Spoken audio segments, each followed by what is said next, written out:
காயம் கட்டி நம்மை வாழ்வளிக்கிற இயேசு கிறிஸ்துவின் நாமத்தில் வாழ்த்துக்கள். ஒரு சிறிய கதையின் மூலமாக ஒரு செய்தியை தியானிக்கலாம். ஒரு ஊரில் ஒரு சின்ன நாய்க்குட்டி ஒன்று இருந்தது. அந்த நாய்க்குட்டியினுடைய உடம்பெல்லாம் அநேக காயங்கள், கால்கள் முறிந்த ஒரு நிலைமை, பசியான ஒரு நிலைமை. அப்படிப்பட்ட நேரத்தில் அதற்கு எங்கேயாவது போய் படுக்கணும் அப்படின்னு தோணின பொழுது ஒரு மரத்தடியிலே வந்து அது படுத்தது. அந்த மரத்தடியில் படுத்தபோது அந்த மரத்தை உடைய அந்த வீட்டுக்காரர் அந்த நாயை பார்த்து அதனுடைய உடம்பெல்லாம் காயம், கால்கள் கட்டப்பட்ட நிலைமை, இப்படிப்பட்ட நிலைமையெல்லாம் பார்த்த உடனே அந்த நாயை மிகவும் வெறுத்து போய் அதை அவர் துரத்தி விட்டார். அந்த மரத்தடியிலேருந்து அதை துரத்தி விட்டார். அதற்கு எழுந்து ஓடுகிறதற்கே பலன் இல்லை.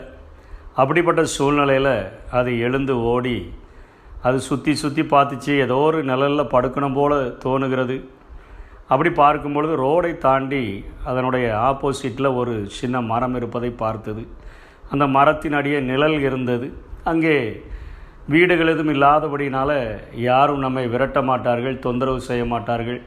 ஆனால் இந்த ரோடை தாண்ட வேண்டுமே என்கிற அந்த நிலைமையில் அதுக்கு கொஞ்சம் கூட பலன் இல்லை, ஓடுகிறதற்கு பலன் இல்லை.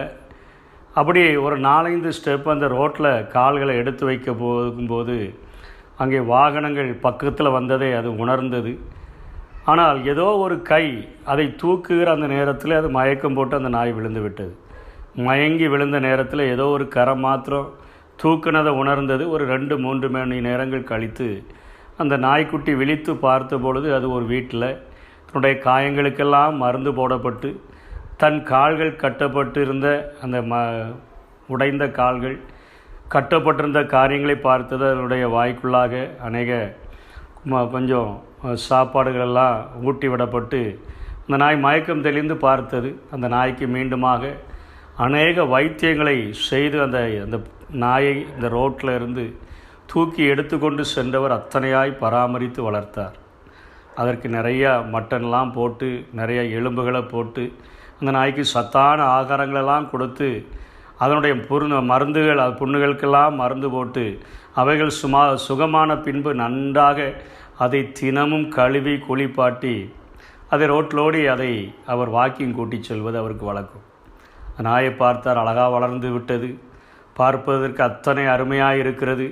அது பண்ணுகிற சின்ன சின்ன குறும்பெல்லாம் பார்க்கும்போது தெருவில் போகிற மற்றவர்களும் அதை கவரக்கூடிய அளவிற்கு அந்த நாயினுடைய சேஷ்டைகளெல்லாம் இருந்ததை பார்த்துட்டு அந்த விரட்டி விட்டவர் ஒரு நாள் வந்தார். இந்த நாய் இவ்வளவு அழகாக இருக்குதே, இவ்வளவு அருமையாக இருக்குதே, எல்லாருக்கும் பிடிக்கிற ஒரு காரியமாக இருக்குதே, எல்லாருக்கும் பிடிக்குதே, இந்த நாய்க்கு என்ன விலை, நீங்கள் எனக்கு கொடுங்க, நான் வாங்கி கொள்ளுகிறேன் என்று சொல்லி கேட்டார். இவர் சொன்னார் இல்லை என்று சொல்லிவிட்டார். தினமும் வற்புறுத்தினார், தினமும் கேட்டுக்கொண்டே இருந்தார். ஒரு நாளில் அவர் சொல்லிவிட்டார், அந்த நாயை நான் எடுத்த அந்த பரிதாபமான நிலைமை இன்றைக்கும் என் கண்களுக்கு முன்பாக இருக்கிறபடினால அதற்கு அத்தனையாய் அன்பு காட்டி அதன் மேல் நேசம் வைத்து அதை நான் பராமரித்தது என் கண்கள் முன்பாக இருக்கிறபடினால இது எவ்வளோ விலை கொடுத்தாலும் கூட நான் இந்த நாய்க்குட்டியை நான் உமக்கு தரமாட்டேன் என்று சொல்லி திட்டமுமாய் சொல்லிவிட்டார். இன்றைக்கு வேதத்தில் எசேக்கியேலின் தீர்க்க தரிசன புஸ்தகம் 16ஆம் அதிகாரம் 6ஆம் வசனத்திலும் தேவன் இப்படியாய் ஒரு காரியத்தை சொல்கிறார். நம்மை குறித்து எழுதப்பட்ட ஒரு காரியம். நான் உன் அருகே கடந்து போகும்போது மிதிப்படுகிறதற்கு ஏதுவாய் நீ உன் இரத்தத்தில் கிடக்கிறதை கண்டு உன் இரத்தத்தில் கிடக்கிற உன்னை பார்த்து பிழைத்துரு என்றேன். ஆம், உன் இரத்தத்தில் கிடக்கிற உன்னை பார்த்து பிழைத்துரு என்று சொன்னேன் என்று சொல்லி பின்பாக சொல்லுகிறார். நான் உன்னை ஜலத்தினால் முழுக்காட்டி உன்னை இரத்தமர ஸ்தானம் பண்ணுவித்து உனக்கு எண்ணெய் பூசி சித்திர தையலாடையை உனக்கு உடுத்தி சாயந்தீர்ந்த பாதரட்சைகளை உனக்கு தரித்து கட்ட மெல்லிய புடவைகளையும் மூடிக்கொள்ள பட்டு சால்வைகளையும் உனக்கு கொடுத்து உன்னை ஆபரணங்களினால் அலங்கரித்து உன் கைகளிலே கடகங்களையும் உன் கழுத்திலே சரப்பணியையும் போட்டு உன் நெற்றியில் நெற்றி பட்டயத்தையும் உன் காதுகளில் காதணியையும் உன் தலையின் மேல் சிங்காரமான கிரீடத்தையும் தரிப்பித்தேன். இவ்விதமாய் பொன்னினாலும் வெள்ளியினாலும் நீ அலங்கரிக்கப்பட்டாய் என்று சொல்லி அங்கே நீ மிகவும் அழகுள்ளவளாகிய ராஜ்யத்தை சுதந்தரிக்கும் ஸ்லாக்கியத்தையும் பெற்றாய்.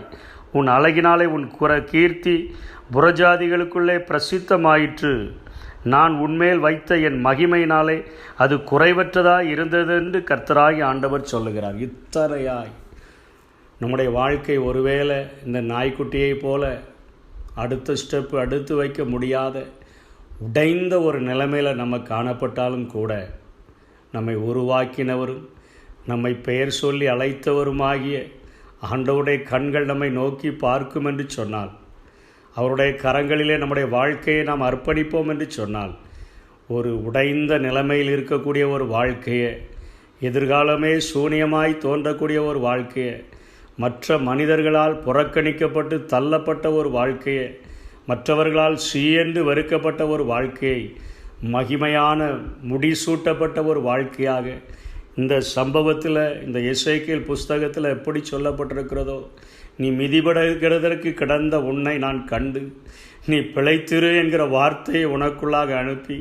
நான் உன்னை உருவாக்கினது மாத்திரமல்ல, உனக்கு உடுப்பதற்கு உடை, உனக்கு அணிவதற்கு ஆபரணங்கள், உன்னுடைய கால்களுக்கு பாதரட்சை, உன்னுடைய நெற்றிகளிலே பட்டயம், உன்னுடைய சிரசிலே கிரீடம் என்று சொல்லி ஒரு மகிமையான வாழ்க்கையை நான் தருகிறதற்கு நான் இன்றைக்கும் ஆயத்தம் உள்ளவர் என்கிற தன்னுடைய அன்பை நமக்கு வெளிப்படுத்துகிற ஒரு நேசர் ஒருவர் இருக்கிறார்.